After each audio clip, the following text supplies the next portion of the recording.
Fun fact, Cousin Pearl was portrayed by actress Bea Benaderet. She was not only known for her role as Cousin Pearl, but also for her voice work and animation. She was the voice of Betty Rubble on The Flintstones, and played the character of Granny in the Beverly Hillbillies for a short time before the role was taken over by Irene Ryan. Come and listen to my story about a man named Jed. A poor mountaineer barely kept his family fed.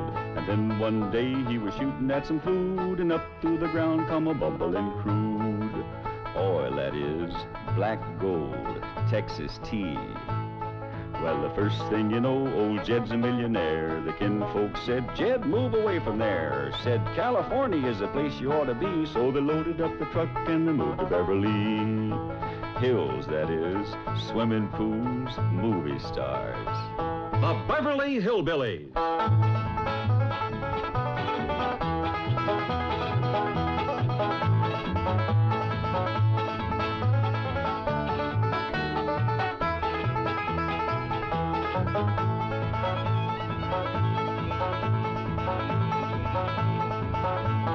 Now come along and visit with the Clampett family as they learn the simple pleasures of the hills of Beverly.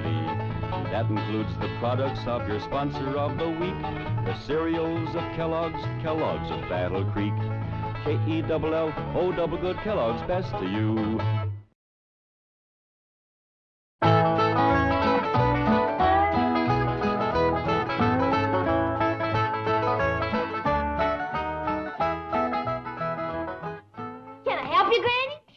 Ellie, I must be getting old. This clothes basket is heavier than a bucket full of hog's livers.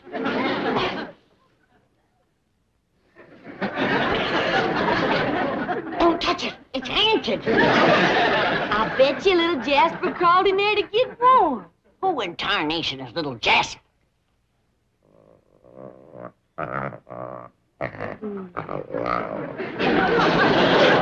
Ain't he cute, Granny? I declare another pussycat. Only this one's all broke out with spots. This here little feller's what you call a jaguar. Where'd he come from? Critter Doc drove to zoo, said he comes all the way from South America. Down Louisiana way. Nice country. Said he'd bring you home to wean. He says, I got away with critters. But you better get away with this one before your pa sees it. He's getting a craw full of you dragging home them critters. Where is Pa? Out front, soling shoes. Come on, little Jasper. I better hide you, Beverly.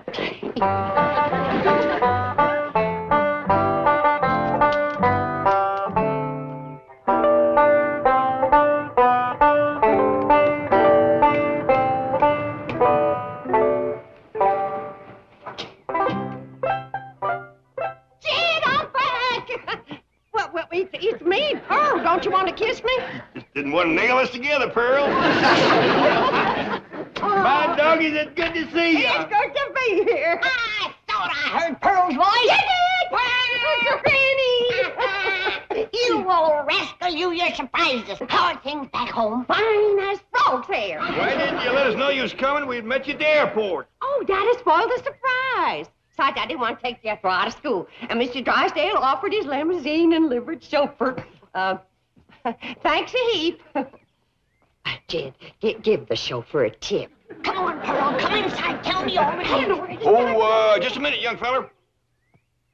Got a tip for you. Thank you, sir. Plant your corn early this year.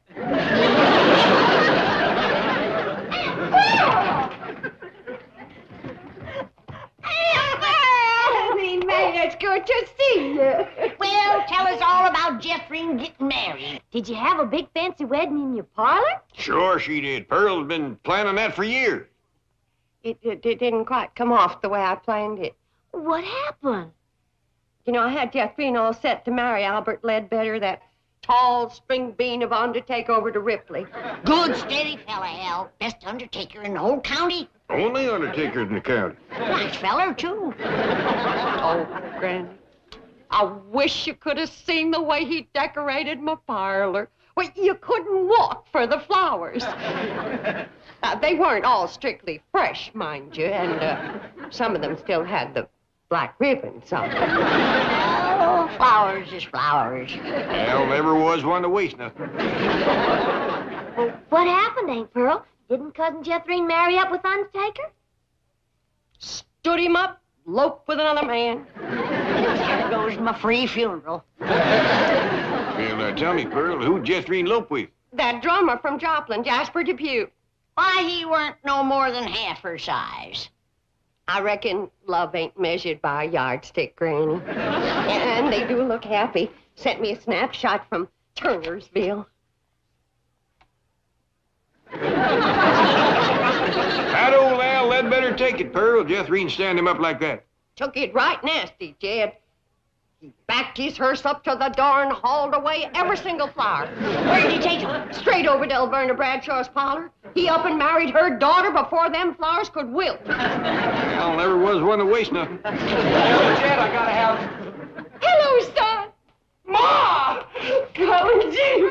Jed, don't put me down. Jethro, what are you doing home from school in the middle of the morning? Did you hear your ma was coming home? No, Uncle Jed. They just found out over at school that I ain't got no certificate of health. What's that? That's something that says that I'm healthy.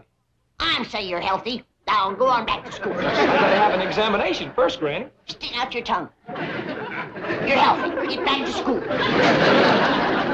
Granny, I reckon he's got to be examined by a doctor. I've been doctoring better than 60 years. It's gotta be a doctor that's what they call a MD. What does that stand for? Mr. Doctor, I reckon. Well, I'm a MD. Mrs. Doctor.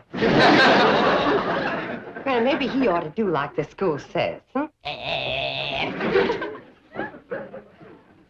City doctors.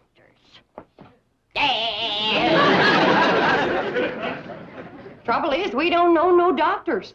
Well, I know the critter doctor over to the zoo. Jethro's a human being, Ellie Mae. Thank you, Ma. You know, we asked Miss Drysdale. I hear tell she's been to every doctor in Beverly Hills. Hey, Marie the maid told me about a doctor she's been going to for 7 years. He must be a crackerjack. What's his name? Let me think. It commences with D. I got it! Dr. Twombly. Twombly don't commence with a D. Well, doctor does. Jethro, you run upstairs and take a bath and put on some clean underwear and get over and see him. Okay, Ma. I sure hope Dr. Twombly don't examine his brains. Analysis is progressing most satisfactorily. Tomorrow, same time. Yes. Well, thank you, Dr. Twombly. And don't worry about the regression into infancy syndrome. You'll overcome this desire to be a baby again. Yes, sir. Thank you, Doctor.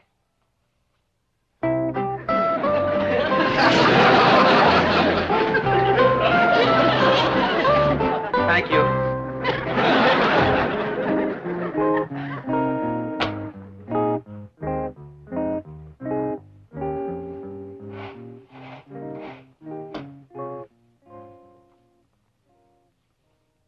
And you thought you had some beauties, Dr. Freud.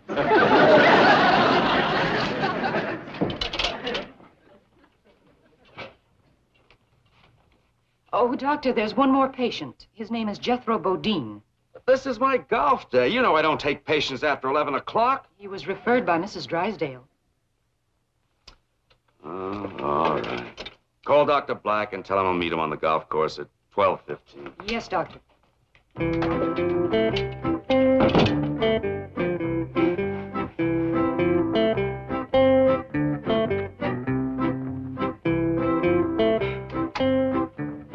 Doctor, this is Jethro Bodine.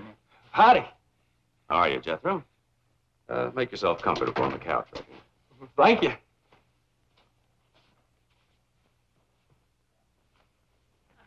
Well, would you like to tell me all about yourself and why you're here? Well, why I'm here is that I can't go to school till I get examined by you. I see.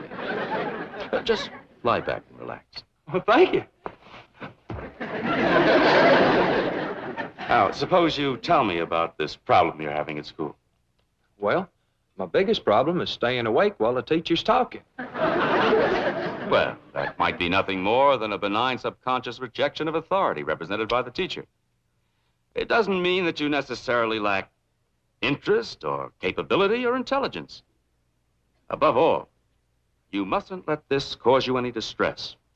Together, we will probe into the underlying causations and...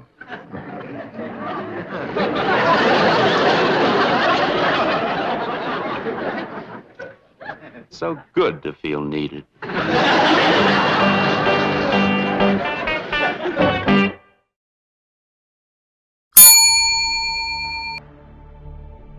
Question 1.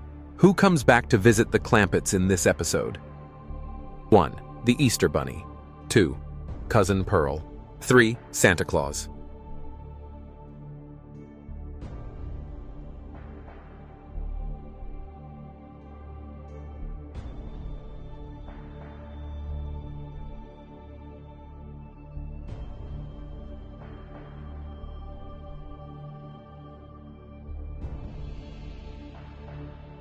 Question 1.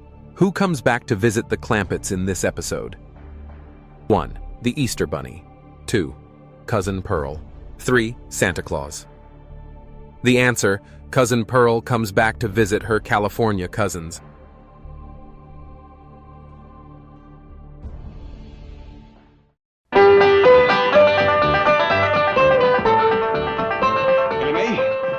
Little critter just scared the living daylights out of your Aunt Pearl. Now, something tells me it just might be yours. I'm awful sorry, Paul. I plumb forgot I hid him in Aunt Pearl's dresser drawer. He just loves to get in betwixt clothes and snooze. Give me a terrible start, Ellie. I thought it was a fur muffin. Started to stick my hand in and he bit right down on it. Oh, I let out a yell, I can tell you. I heard you clean down to the cement pond. You're yodeling better than ever. Granny, I reckon a ornery critter like this ought to be outside instead of in the house scaring folks. Oh, leave her, stagehead. I'm commencing to like her yodeling. Oh, Granny. Has anybody heard anything of Jethro?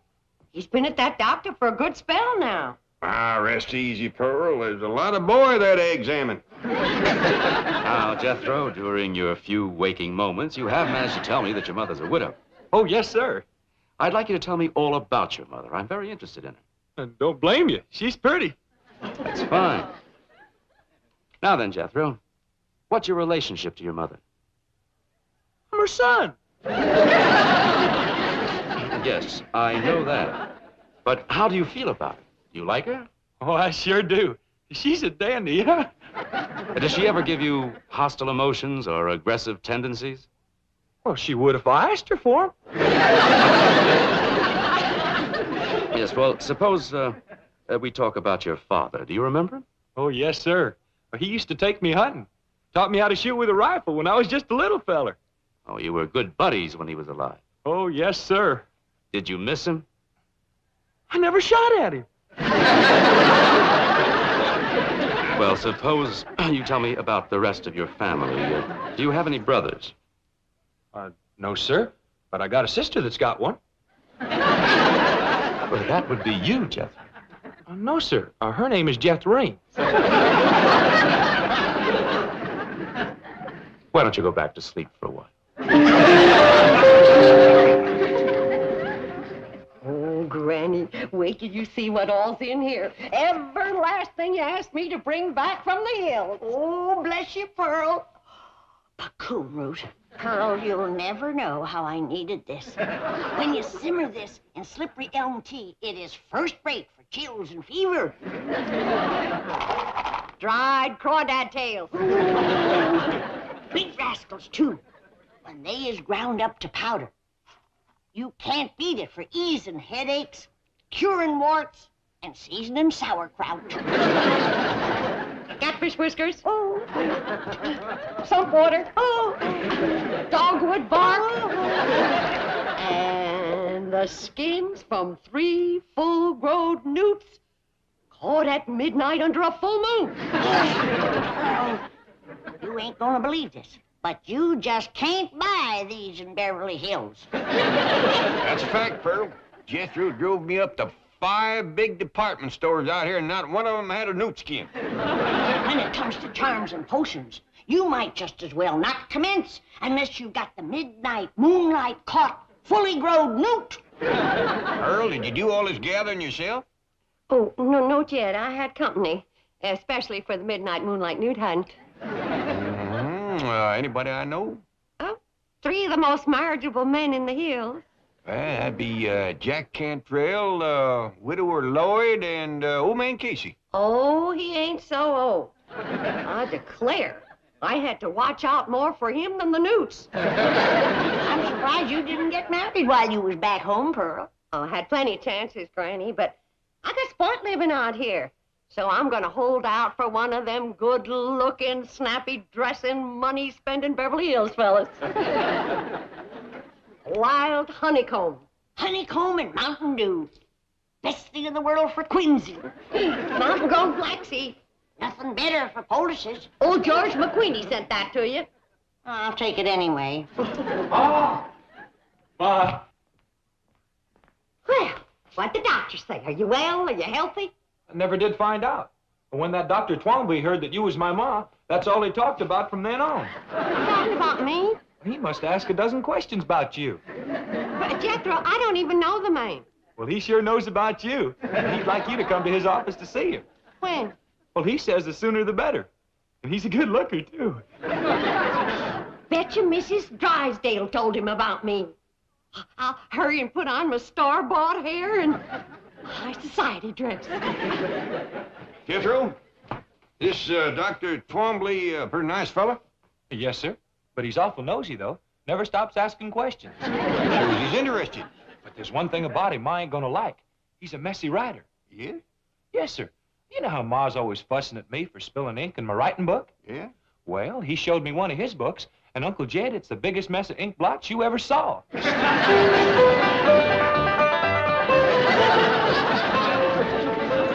Doggy's Pearl, you're prettier than sun up on a Monday morning. Ma, that dress shines like a new tin can. Well, I reckon that's just about the fanciest dress ever. Even the things that don't show is fancy. I got the truck waiting, Ma. Jethro, that truck's the mite breezy when you're wearing high society clothes and someone else's hair. I'm going in style today. I'll get the door, Ma. Howdy. At your service, Mrs. Bodine. Now, this is the way to live. Oh, I just hope that doctor's looking out his window when I drive up. All aboard. Ain't no two ways about it. When it comes to style, nobody plows a deeper rut than Pearl. Mrs. Bodine, how nice to see you. I'm Dr. Twombly. Bonjour, s'il vous plaît, I'm sure. You obviously are a more sophisticated woman than I was led to believe.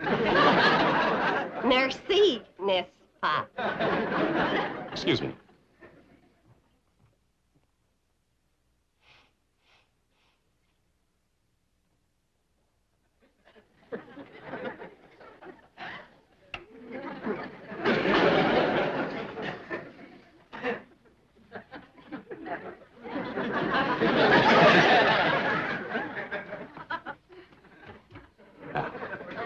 Step over to the couch and make yourself comfortable.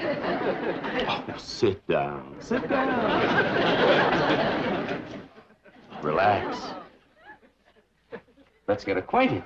You get the wrong idea just because I talk French. Bodine, you don't. You bet I don't.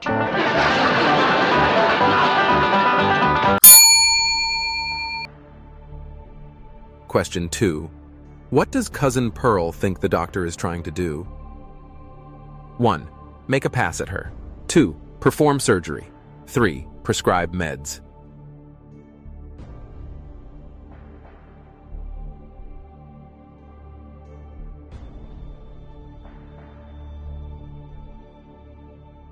Question 2. What does Cousin Pearl think the doctor is trying to do? 1. Make a pass at her. 2. Perform surgery. 3. Prescribe meds. The answer, she misinterprets his intentions and thinks he is making a pass at her.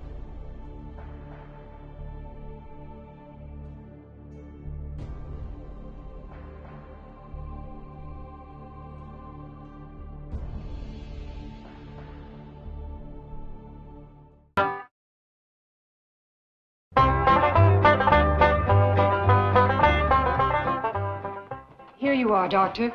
And I postponed your golf date until 3. Thank you. Dr. Twombly? Yes, but I'm busy right now. I'm sorry, you cannot see the doctor without an appointment. I wouldn't count on that, ma'am. It might be a good idea for you to leave the room. Who are you? Name's Jed Clampett, blood cousin to Pearl Bodine. Good. It's all right, nurse. Mr. Clampett, I'm glad to see you. Before I shake your hand, maybe I better speak my piece. By all means. Sit down. I'd rather stay on thanks, and I'll get right to the point. Back where I come from, we don't take kindly to anybody trifling with our female kinfolks. But, Mr. Clampett, I take into account that this is a big city, and your ways are probably different than ours. When my cousin Pearl tells me she hadn't no more than said howdy, and you commence pulling her to the settee. By doggies, that's dropping a rusty bucket down my well. Mr. Clampett, you don't understand. I do this every day. I'm a psychiatrist. But I'd try to get cured of that if I was you. Guess you're liable to wind up bad hurt. Let me explain and apologize for the mistaken impression. You can come out the house, explain to Granny, and apologize to Pearl. I'd love to come to your house. I want to meet every member of your family. Yeah, that'll be fine. But keep a tight hold on your feelings. I reckon Cousin Pearl can look after herself, but I got a daughter, Ellie Mae, and I catch you making one move in her direction, you're gonna find yourself weighing about 3 bullets heavier. Pearl, drink this sassafras tea. I bolstered it up with a little Mountain Dew. Calm you down. Thank you, Granny. Pearl, I wish you'd wear this thing or put it away. I keep thinking it's one of Ellie's critters. A bit ago, I tried to feed it a saucer of milk.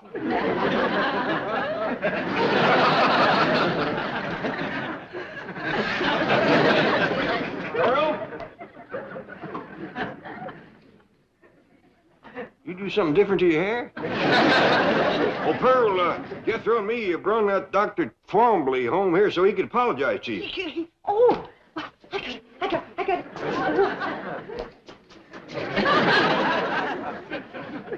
No mirror in here. I hope you didn't whoop him to where he's no good for shooting. Nobody gonna shoot nobody, Granny. That's why I come in here first. You whooped him too bad, huh? Whoop him at all. How come? Poor feller's so sickly, he gotta have a nurse handy all the time. Jethro, bring him on in here.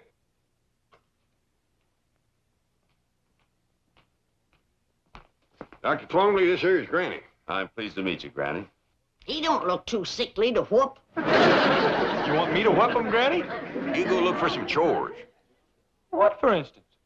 Put some air in the truck tires. They won't hold no more air, Uncle Jed. Well, then let some out and then put some in. I never get to do anything I want to do. Somebody's always saying, do this, do that, put air in, take air out. I don't know. Granny, where's Ellie? She's out back running a new Jaguar around the yard. Well, I'll go fetch her. I reckon you'll be safe with him. Sit down, Doctor. Thank you.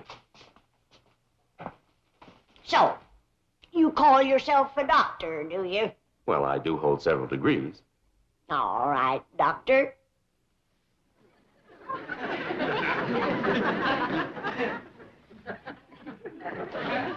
How do you cure warts? Warts? Yeah, warts. Well, dermatology isn't my field, but I assume electrodesiccation is still the preferred method. Oh, is there a newer method? Stump water and lye, mixed with ground up crawdad tails, daubed on with the leg bone of a buzzard, just before the moon comes up. Think you can remember that? Well, I'll try. Mm-hmm.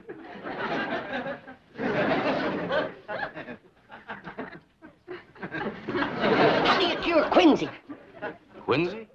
Tonsillitis. No, that wouldn't cure it. An inflammation of the pharyngeal area. I don't care what you call it, that wouldn't cure quinsy. Quick, what kind of poultice for rising in the ear? Poultice? What's acidity for? Well, How would you cure the vapors? I... What about the drowsies? Aching joints, stone bruises, corns, dander, twinges, and proud flesh. These things are outside my field. A doctor goes where he's needed. He don't just stay on his own land. Now, you sit right back down. Remember what I told you. Hey, this here is Dr. Twombly. Howdy. How do you do? Are you the young lady with the new Jaguar? I sure am. You want to see it?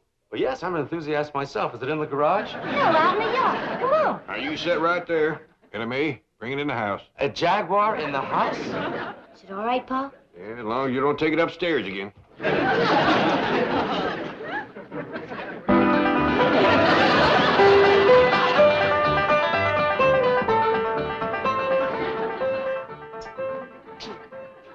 Bonjour again, Doctor. Oh, Mrs. Bodine, I am so sorry my actions in the office were misconstrued. They was downright forward, but if you want to court me proper, you can come into the parlor. Uncle Dad, looky here. How'd that happen? Well, I was blowing air into it like this here.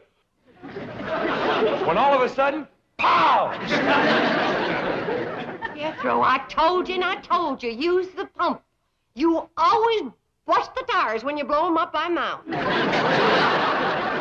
Okay, Ma. Hey, is he going to be my new daddy? Me? I reckon that's up to him, Jethro. We do have a nice parlor for proper courting. Watch out, Pearl. Here comes Ellie and her Jaguar. Oh, goodbye, folks. It's been weird. Doctor, wait, we got a big couch in the parlor. Yes, I suggest you get on it. All of you. I'll send someone over. Well, Balda, he run out on me. Hey, Ma, you want me to catch him and tote him back? Let him go. Let him go. But, Granny, it might be my only chance to get a Beverly Hills doctor. Doctor my foot. Unless Ellie brings home a 6-foot duck, you ain't never gonna run into a bigger quack.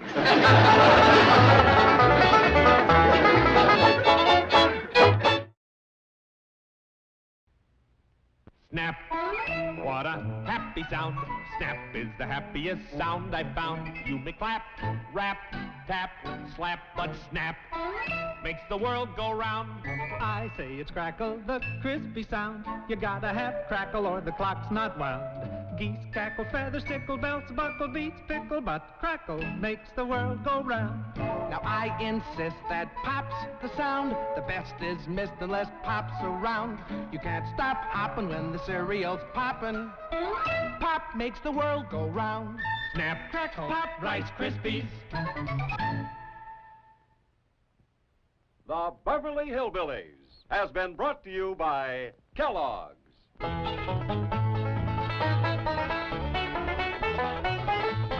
Kellogg's of Battle Creek.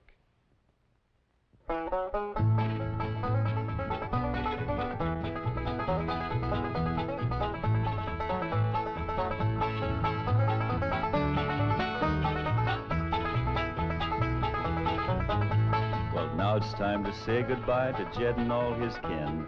They would like to thank you folks for kindly dropping in. You're all invited back next week to this locality to have a heaping helping of their hospitality.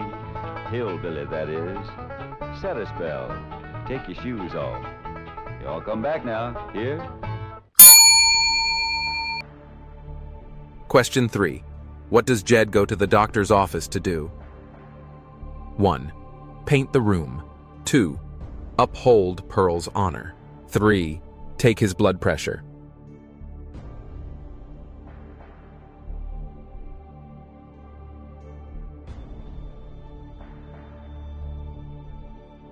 Question 3. What does Jed go to the doctor's office to do? 1. Paint the room. 2. Uphold Pearl's honor. 3. Take his blood pressure. The answer: he goes to the office to uphold Pearl's honor.